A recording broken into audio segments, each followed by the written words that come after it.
Bienvenidos a mi historia. Mi nombre es Elena, aunque solo un puñado de almas, las pocas que me quisieron, me llamaban cariñosamente Lena. Mi relato comienza en Oaxaca, esa tierra de colores vibrantes y tradiciones milenarias, que para mí siempre tendrá un sabor amargo a soledad. Mi madre se fue cuando apenas tenía 3 años, llevándose consigo cualquier rastro de su calor y su amor. Solo me quedé con mi padre, Ricardo, y un silencio ensordecedor en nuestra casa. Durante algunos años, de algún modo, nos las arreglamos, él abrumado por el trabajo y, quizás, perdido en su propio duelo, no supo llenar el vacío. Cuando cumplí los 5, Carmen entró en nuestras vidas. Decían que yo necesitaba una nueva madre y él una esposa que se ocupara del hogar.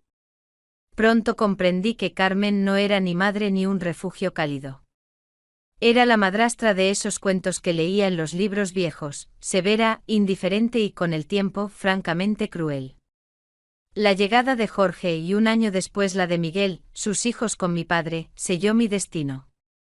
Me volví invisible, una carga que había que soportar, pero no amar. Mis necesidades, mis sueños e incluso mi derecho básico a la paz fueron sistemáticamente ignorados. Ricardo, cegado por su afecto hacia Carmen y el orgullo por sus hijos, rara vez me defendía. Silencio, son tus hermanos, tienes que obedecerlos, esa era su respuesta estándar a mis tímidas quejas. Me golpeaban, me insultaban, me humillaban a cada paso, y yo aprendía a callar y a aguantar. La educación era un lujo que mi padre pagaba a duras penas, pero nadie preguntaba si me iba bien, si algo me preocupaba. La única chispa en esa oscuridad era Isabel, una amiga cercana de mi difunta madre. Ella era como un rayo de sol, siempre dispuesta a escuchar, a abrazar, a aconsejar. Su hija, Sofía, se convirtió en mi confidente más cercana, la hermana que nunca tuve. Pasaba con ellas cada momento libre, absorbiendo un sucedáneo de calor familiar. Los años pasaron, y yo crecí, convirtiéndome en una joven mujer. Mi cuerpo, aunque aún algo tímido, comenzaba a adquirir formas femeninas, lo que paradójicamente solo empeoraba la situación en casa. Carmen y los muchachos se volvieron aún más maliciosos, fabricando historias sobre mis supuestas transgresiones. Tu hija robó algo, tu hija se está portando mal, esas calumnias terminaban en la mesa, y Ricardo, sin una palabra de defensa, me castigaba. Me sentía como un objeto no deseado, una mancha en el honor de la familia. Una tarde, después de otra pelea y los golpes de mi padre, me rompí. Le conté todo a Isabel, sobre la desesperanza, sobre el hecho de que no tenía a nadie. Y entonces llegó la propuesta que cambió mi vida. Ven conmigo, cariño. Serás para mí como Sofía, no te faltará nada. Solo tu padre debe estar de acuerdo. Tenía la ingenua esperanza de que Ricardo protestaría, que por una vez me mostraría preocupación. Pero cuando le repetí las palabras de Isabel, su respuesta me heló la sangre. Vete al diablo. Lárgate de aquí, no quiero verte. Espetó como si se deshiciera de un mueble viejo. Rota, humillada, pero al mismo tiempo extrañamente libre, empaqué mis escasas pertenencias y partí hacia la Ciudad de México. Me sentía como una carga que había sido soltada, pero también como un pájaro liberado de su jaula. Isabel me recibió con los brazos abiertos. Ese fue el año y medio más feliz de mi vida. Un rincón limpio, sin insultos, nadie me explotaba con trabajos pesados.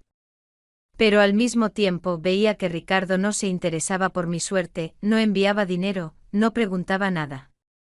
No podía ser una invitada eterna. Decidí que debía valerme por mí misma. Dejé los estudios y empecé a buscar trabajo. Quería ganar mi propio dinero, no ser una carga para Isabel, quien ya había hecho tanto por mí.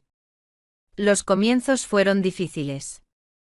Aceptaba trabajos variados, desde ayudar en tiendas hasta limpiar casas, pero en todas partes encontraba lo mismo: falta de respeto, miradas insistentes, propuestas ambiguas.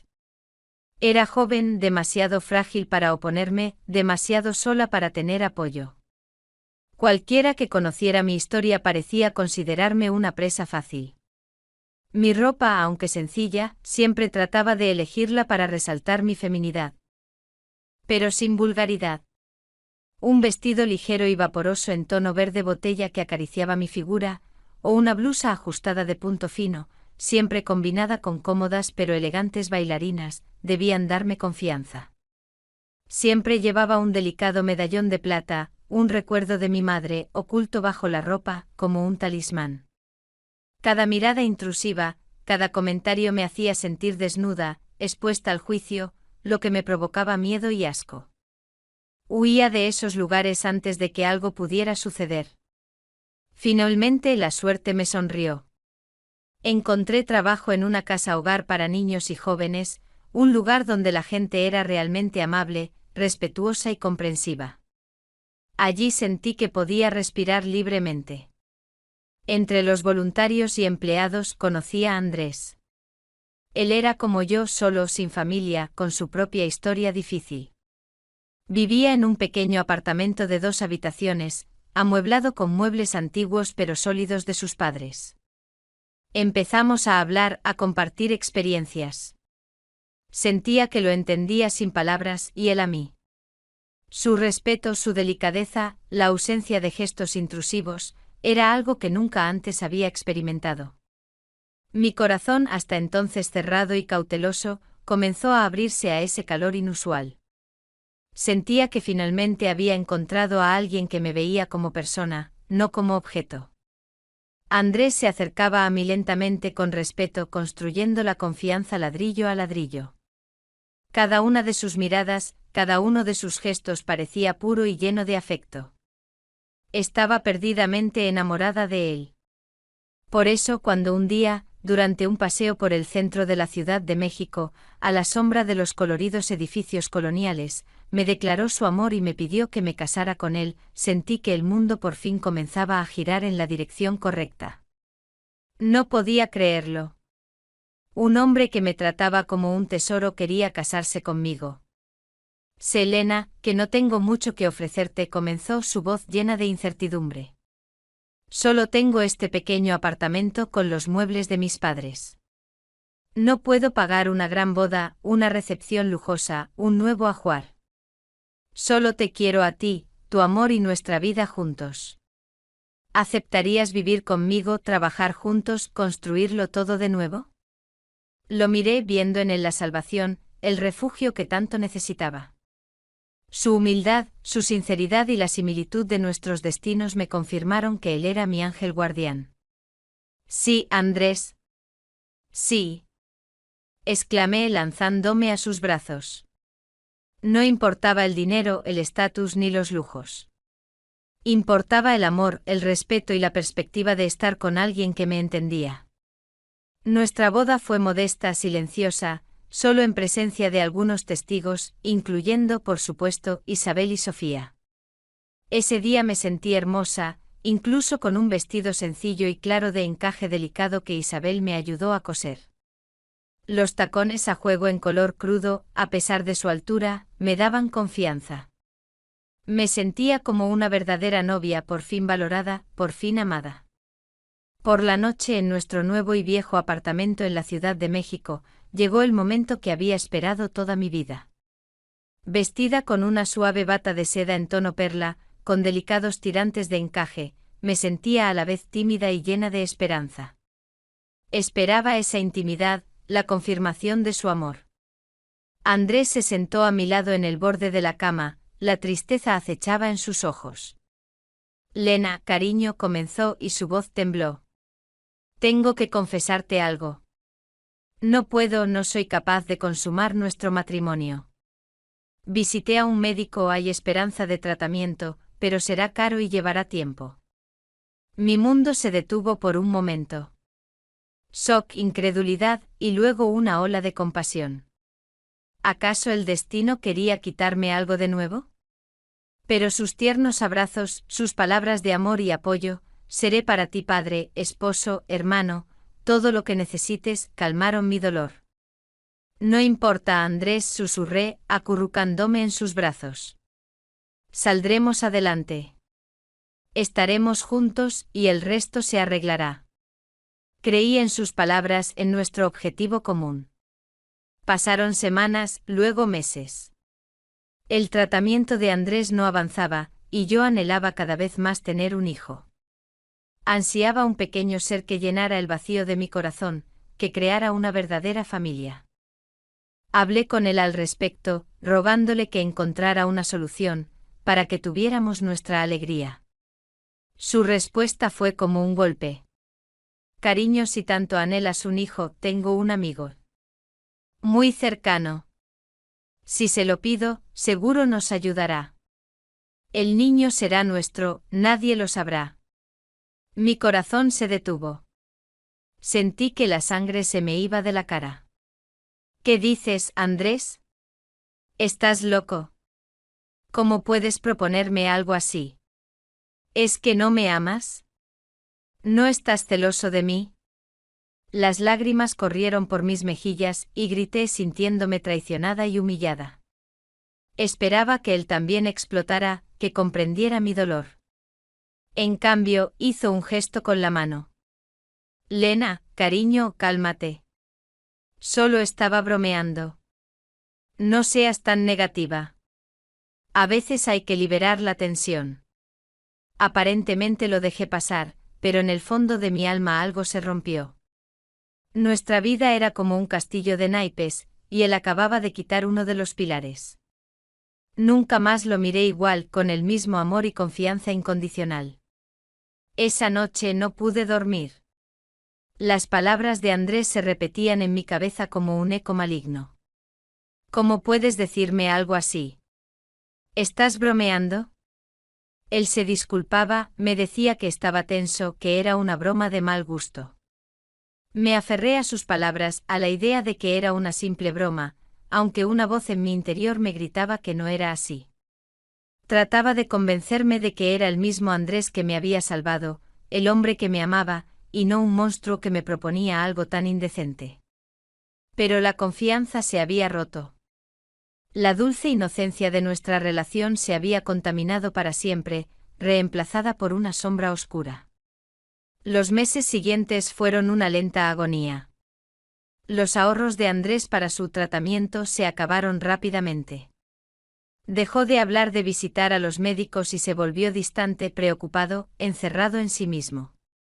Yo intentaba ayudar, pero él me rechazaba.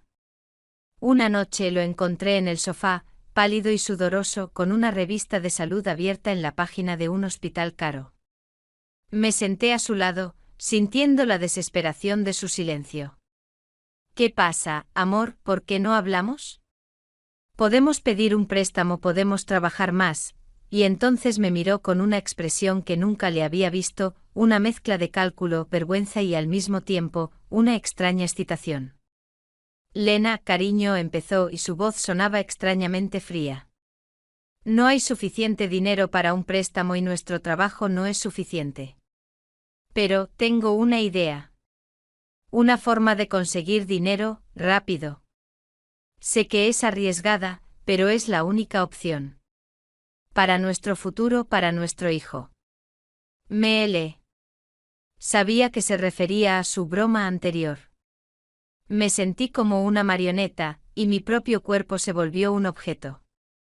Me sentí vulnerable y al mismo tiempo extrañamente poderosa, como si mi feminidad fuera una moneda de cambio. En mi desesperación, en mi deseo de salvar lo que quedaba de nuestra relación, acepté. No por elección, sino por resignación. El plan era sencillo, escalofriante y sucio. Yo debía encontrar hombres, llevarlos a nuestro apartamento y, en el momento preciso, Andrés aparecería y los asustaría. Ellos, en su vergüenza, nos darían dinero a cambio de su silencio. Me convertí en el cebo. La primera vez fue un tormento. Andrés me compró un vestido, un simple vestido negro, ceñido, pero recatado, que de alguna forma me hacía sentir desnuda. Lo combinó con unos tacones altos, que hacían que mis caderas se movieran de forma antinatural, como si no fueran mías.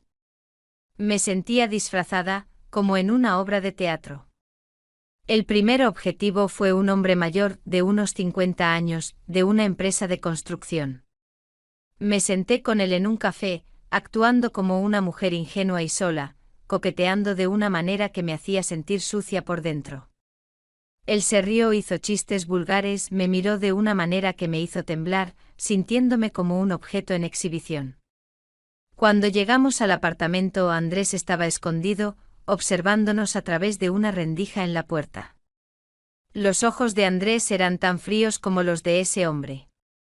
Cuando el hombre se puso más directo, la puerta se abrió y Andrés apareció con una expresión de ira falsa.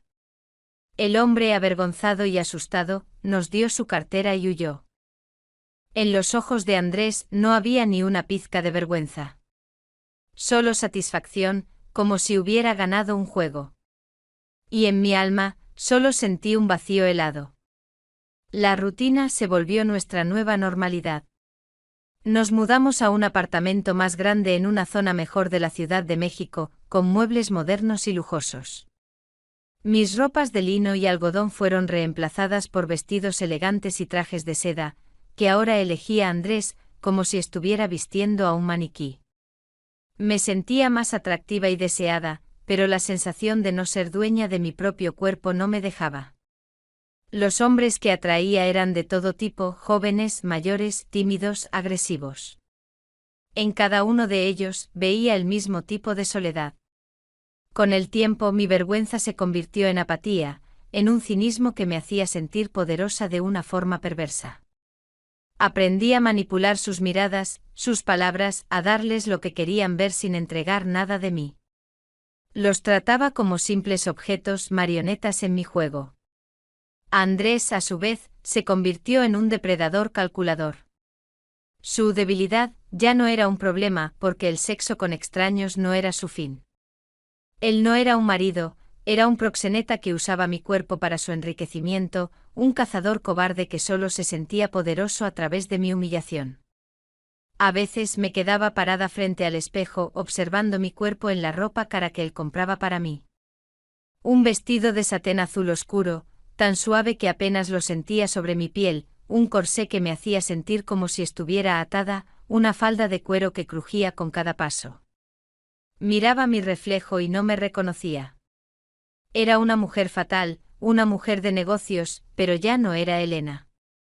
Era un caparazón vacío, cuya única función era atraer. Una tarde Andrés se puso a contar fajos de billetes y por un momento, me pareció ver algo de su viejo yo, el chico que conocí.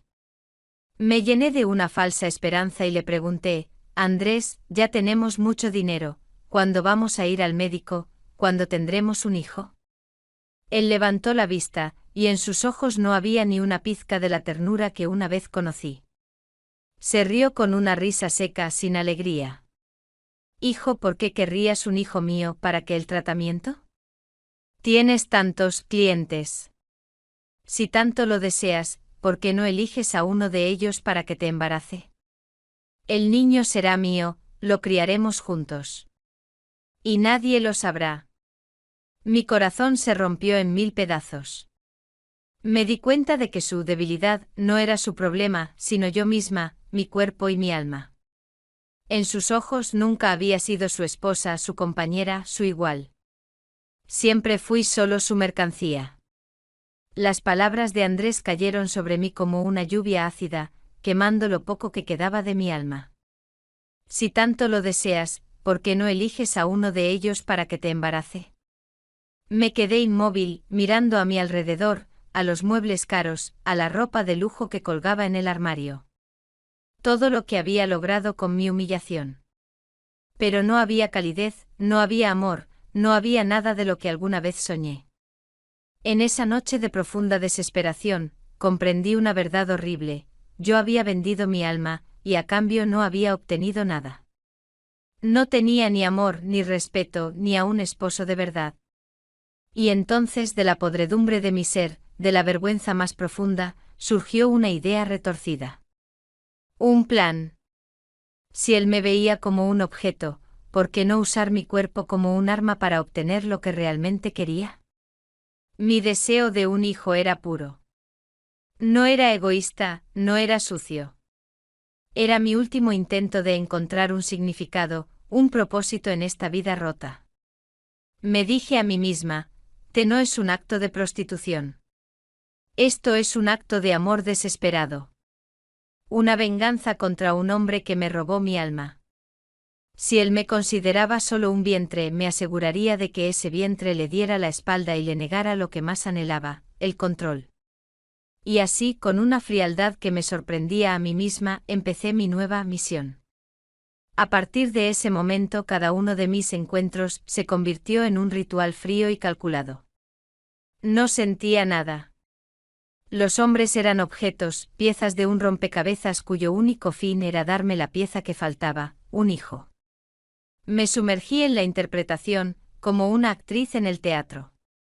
Ahora mis faldas eran un poco más cortas. Mis blusas un poco más transparentes. Me sentía tan vacía por dentro que la idea de que los demás me vieran por fuera no me importaba. Me vestía con una especie de uniforme que reflejaba mi nuevo rol. Un vestido ajustado de cuero negro con cremalleras discretas, que a veces me dejaba sentir una extraña sensación de poder, de ser una mujer dominante en control de la situación. O un corsé de encaje blanco que me recordaba la fragilidad y la pureza de la novia que fui una vez, pero al mismo tiempo me hacía sentir como una muñeca en exhibición, lista para ser usada. Las medias negras de seda, que mis clientes a menudo admiraban, me recordaban que mi cuerpo era un instrumento para un propósito, nada más. En mi cabeza había un único objetivo: concebir. Desconecté mi mente de mi cuerpo permitiendo que mi cuerpo hiciera lo que tenía que hacer, mientras mi mente permanecía en un lugar seguro, lejos de la habitación. Era un acto de supervivencia psicológica. Era la única manera de seguir adelante. Los días se convirtieron en semanas, las semanas en meses. En mi corazón, anhelaba un hijo con una intensidad que me asustaba. Lo quería con toda la fuerza de mi ser. Me convencí de que en cuanto supiera que estaba embarazada, abandonaría esa vida. Me sentía tan sucia, tan llena de culpa, que solo el pensamiento de una nueva vida dentro de mí me daba la fuerza para seguir. Después de cada encuentro tomaba un baño caliente y me frotaba la piel con un cepillo hasta sentir que me arrancaba la última capa de suciedad. Pero la suciedad no estaba en mi piel, estaba en mi alma. Un día, me di cuenta de que mi ciclo menstrual se había detenido. Por primera vez en meses sentí una emoción real, una ola de esperanza. Compré una prueba de embarazo. Mis manos temblaban mientras esperaba el resultado. El miedo y la esperanza luchaban dentro de mí. Y entonces aparecieron dos líneas. Dos débiles pero claras líneas. Una emoción tan grande, tan pura, me llenó el corazón que me quedé sin aliento. Las lágrimas que hacía mucho no sentía, corrieron por mi cara, pero no eran de dolor ni de vergüenza, sino de una inmensa felicidad. Tengo un hijo, susurré. Tengo un hijo. Sentí que mi vida, por fin, tenía un sentido. Mi cuerpo, que había sido mi prisión, mi vergüenza, se había convertido en un santuario. Esa noche, cuando Andrés regresó a casa, no lo dudé. Estaba sentada en la sala, con una expresión de paz que no había tenido en mucho tiempo. Andrés, dije con voz firme. Tengo que decirte algo. Estoy embarazada. Y ya no voy a seguir con esto. Esperaba una pelea, un grito, o que me regañara. Pero él solo se quedó mirándome con una extraña y satisfecha sonrisa. Lo sabía, dijo en un tono que me heló el corazón. Sabía que eras una mujer valiente y lista. Hiciste lo que tenías que hacer. Se levantó, me abrazó con una ternura que me pareció ajena. Ahora, cariño, tendrás el niño que tanto anhelas. Pensé que finalmente había recuperado a mi esposo. Que el dinero nos había cambiado para bien. Que seríamos una familia. Pero la ilusión no duró ni un minuto. Sentándome de nuevo en el sofá, su voz se volvió extrañamente formal, como la de un hombre de negocios cerrando un trato. Hay algo más que necesito que sepas, Elena. Ya tengo un plan. En cuanto nazca, lo venderemos. He estado en contacto con gente muy poderosa. Gente que está dispuesta a pagar una fortuna por un bebé. Con ese dinero seremos libres, podremos hacer lo que queramos. Y después podemos tener otro. Y luego otro. Serán nuestros pequeños tesoros, ¿verdad? Yo me encargaré de venderlos, tú te encargarás de darlos a luz, ¿qué te parece? Es perfecto. Tendrás la experiencia de ser madre, y yo tendré una forma de mantenernos a ambos sin tener que ensuciarme las manos. Y si te sientes muy apegada a uno, lo podemos dejar. Pero el primero, lo venderemos. Ya tiene un precio. Las palabras de Andrés fueron un golpe más fuerte que cualquier golpe físico. Me di cuenta de que su verdadero negocio no era robar. Era el tráfico de personas. Y que yo era su mercancía más valiosa. Fui un objeto en su juego, un simple vientre que él pensaba utilizar como una fábrica de dinero. Toda mi esperanza se derrumbó. Sentí que no había salvación para mí. Sus palabras, frías y calculadoras, me perforaron como un cuchillo de hielo. Lo venderemos. Tendrás más. Sentí que el mundo que yo había construido con tanto dolor y esperanza se desmoronaba. Lo miré y la persona que una vez creí amar, el hombre al que había llamado mi esposo, se había convertido en un extraño, un monstruo. En sus ojos no había ni una pizca de humanidad, solo un brillo de avaricia. Comprendí que su verdadero negocio no era el chantaje ni la prostitución, era el tráfico de personas. Yo no era una compañera, no era una esposa, era solo un vientre que él pensaba utilizar como una fábrica de dinero. Toda mi esperanza se derrumbó. En ese momento de completa desesperación, tomé la decisión más difícil y dolorosa de mi vida. Si la única manera de proteger a mi hijo de ese monstruo era negarle la vida, lo haría. Preferiría perderlo yo misma que dejar que él lo convirtiera en una mercancía. Fue un acto de amor definitivo, una venganza fría, mi último intento de recuperar algo de control sobre mi propio destino. Y así, el santuario que mi cuerpo había llegado a ser se transformó de nuevo en una prisión. Comencé a buscar en secreto, a escondidas, mientras él creía que yo seguía siendo su dócil instrumento.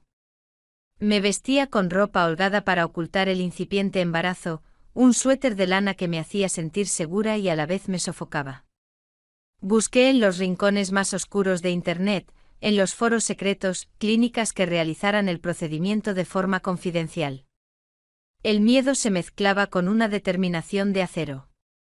Este no era un acto impulsivo, era un plan, un sacrificio. Vendí algunas de mis joyas, los únicos objetos de valor que me había quedado de la vida con Andrés, para pagar el procedimiento. Mi alma se sentía como si estuviera a la deriva, pero mi cuerpo era una máquina en movimiento. La soledad de mi decisión era abrumadora. No podía decírselo a nadie, ni a Isabel ni a Sofía, porque sabía que no lo entenderían. Era un secreto que pesaba más que mi propio ser. El día llegó. Bajo el pretexto de visitar a una amiga, dejé el apartamento. El sol de la Ciudad de México parecía más brillante que nunca, como una burla a la oscuridad que llevaba dentro. La clínica era un lugar discreto, escondido en un edificio antiguo. Dentro, el silencio era ensordecedor. Las paredes blancas, el aire frío. Me sentía como si entrara en otro mundo, un lugar donde las decisiones que cambiaban la vida se tomaban sin emoción. Cuando me senté en la camilla, las lágrimas empezaron a caer. No lloraba por el dolor físico que sentí, sino por la pérdida de la esperanza, de ese pequeño ser que ya amaba. Por el sueño que iba a morir. Sentí un vacío que me dolió más que cualquier otra cosa. Un dolor que me atravesó hasta lo más profundo del alma. Fui a la clínica como una mujer con una vida rota, y salí de ella como una con el corazón roto. Había protegido a mi hijo, pero a un precio terrible. Los siguientes días fueron una agonía silenciosa. Me sentía vacía, exhausta y entumecida. No quería comer, no quería hablar, no quería nada.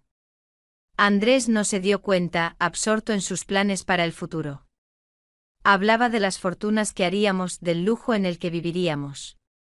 Sus palabras, que alguna vez me dieron esperanza, ahora me sonaban huecas y crueles.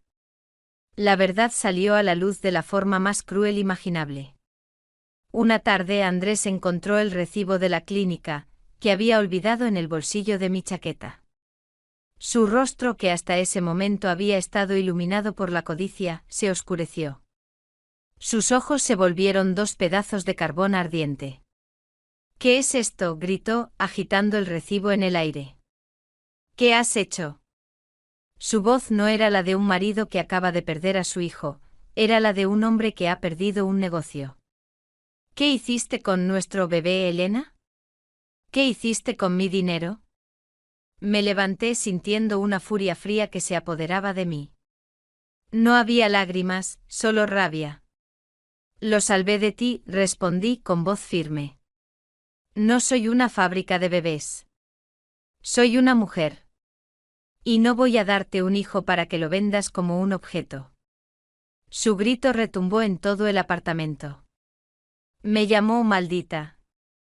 Fracaso, estúpida, y dijo que yo había arruinado la oportunidad de su vida. Me agarró por los brazos, sus dedos hundiéndose en mi piel. Pero yo ya no sentía dolor. Solo sentía asco. Te dije que era una maldita. Arruinaste el negocio de mi vida. Te aprovechaste de mí. En sus ojos no había ni una gota de amor, solo avaricia. Comprendí que todo desde el principio había sido una mentira. «Quiero el divorcio, Andrés», dije con voz clara. «No quiero nada de ti. Vete al infierno, te casaste con un demonio». Él soltó mis brazos con un gesto de desprecio. «¿Divorcio? ¿Qué harás sin mí? Vete. No te necesito. Ya no me sirves. Eres una maldita. Encontraré a otra que sí sirva». No hubo lágrimas ni ruegos. Solo una liberación final. Tomé mi bolso, dejé mi anillo de bodas en la mesa y me fui. Me fui sin nada, con la tranquilidad de haber salvado a mi hijo de un destino terrible. Y con la certeza de que nunca más sería el objeto de un hombre. Salí de ese apartamento sintiéndome más ligera que nunca, pero también más vacía. No tenía nada. Mi anillo de bodas, los vestidos caros y los muebles lujosos se quedaron atrás. Lo único que me llevé fue mi dolor y la extraña certeza de que, por primera vez en mi vida, había tomado una decisión por mí misma, una decisión que no tenía nada que ver con complacer a nadie. Caminé por las calles de la Ciudad de México hasta la casa de Isabel. Cuando llegué me sentía como un fantasma. Me abrió la puerta y no dijo nada. No hubo preguntas ni reproches, solo un abrazo tan fuerte y lleno de amor que me quebré por completo. Lloré no por lo que había perdido, sino por todo lo que había soportado. La recibí y en ese abrazo me sentí de nuevo como una niña pequeña, protegida y segura. «No importa, mi niña», susurró. «Todo va a estar bien. Aquí estás en casa». Isabel y Sofía se convirtieron en mis ángeles. Me dieron un espacio seguro para sanar, para llorar y para simplemente ser. Pero la curación no fue fácil. Todas las noches, revivía el momento en que había tomado esa decisión. Sentía un dolor fantasma, un vacío en mi vientre y en mi alma. Me sentía culpable, me sentía sucia. No podía perdonarme por haber sacrificado a mi propio hijo. Pero Isabel, sin saber la historia completa, me abrazaba y me decía que era una mujer fuerte, que había hecho lo que tenía que hacer. Su apoyo incondicional me ayudó a empezar a perdonarme a mí misma. De a poco empecé a entender que la decisión que tomé no fue un acto de maldad, sino un acto de amor. Un sacrificio para que una vida no cayera en las manos de un monstruo. Con el tiempo empecé a reconstruirme pieza por pieza. Tiré a la basura toda la ropa que Andrés me había comprado y la reemplacé con prendas sencillas y cómodas. Vestidos de lino de color beige, blusas de algodón y faldas largas que me hacían sentir libre. No buscaba la belleza en la ropa, sino en la comodidad y la sensación de ser dueña de mi propio cuerpo. Empecé a cuidar mi cabello, lo dejé crecer, y a caminar sin prisa, observando la belleza que me rodeaba. Ya no me vestía para los demás, me vestía para mí misma. Mi cuerpo, que había sido una herramienta y un objeto, se convirtió en mi santuario. Pasaba horas sentada en los parques, leyendo libros que me hacían soñar, o simplemente observando a la gente. Reflexioné sobre toda mi vida, desde la indiferencia de mi padre en Oaxaca hasta la crueldad de Andrés. Y entendí que todo estaba conectado. Mi padre, al no amarme, me había dejado una herida profunda que me hacía buscar el amor desesperadamente, incluso en lugares equivocados. No importaba si era en mi propio hogar o en el abrazo de un extraño. Era la misma herida. Pero ahora, por fin, esa herida podía empezar a sanar. Con el paso de los meses, recuperé mis fuerzas. Volví al lugar donde mi vida se había dividido, la casa hogar para niños. Ahí sentí que podía ser útil de verdad. Ayudar a los niños, a esos pequeños seres vulnerables, me ayudó a sanar. Me daba un propósito, una razón para vivir. El amor que sentía por ellos llenaba el vacío que Andrés había creado. Sentí que, de alguna manera, el amor que nunca pude darle a mi hijo, podía dárselo a los niños que lo necesitaban. Un día, un hombre llegó al centro. Un nuevo benefactor. Se llamaba Diego. Era un hombre de unos 50 años, elegante, vestido con un traje de lino impecable. Era carismático y su presencia llenaba toda la sala. Los niños lo querían de inmediato. Lo observaba, sintiendo una extraña mezcla de admiración y miedo. Su mirada era como un láser, me miraba directamente a los ojos. Hablaba de su deseo de ayudar a la fundación, pero había algo en su voz que me hizo sentir incómoda. Me recordó a Andrés, pero en una forma más refinada. Una tarde me llamó a un lado y me dijo con una voz suave pero penetrante: Elena. Sé quién eres. Sé lo que te ha pasado. Y sé el sacrificio que has hecho. Mi sangre se congeló. ¿De qué está hablando? Susurré. Él se rió, un sonido tranquilo y calculador. Andrés es un hombre pequeño. Un pez en un gran estanque. Un simple negociante, pero que te encontró a ti, que eres un verdadero tesoro. He estado buscando mujeres como tú, mujeres que han conocido la oscuridad, que han hecho sacrificios. Mujeres que lo han perdido todo, pero que aún tienen un alma. Por eso tengo una propuesta para ti. Ven a trabajar conmigo. Te daré todo lo que perdiste. Un lugar en el mundo, un propósito. Podrás usar tu fuerza para un bien mayor. Te prometo que nunca más te sentirás sola. Sus palabras sonaban como la salvación, pero en su mirada, en la forma en que pronunciaba la palabra sacrificio, vi algo que me hizo temblar. No era un benefactor, era un depredador. Él sabía de mi aborto. Él sabía de mi dolor. Y lo que es peor, me di cuenta de que él era uno de los peces grandes de los que Andrés había hablado. Me sentí como un animal, rastreado y acorralado. Mi escape, mi libertad, había sido una ilusión.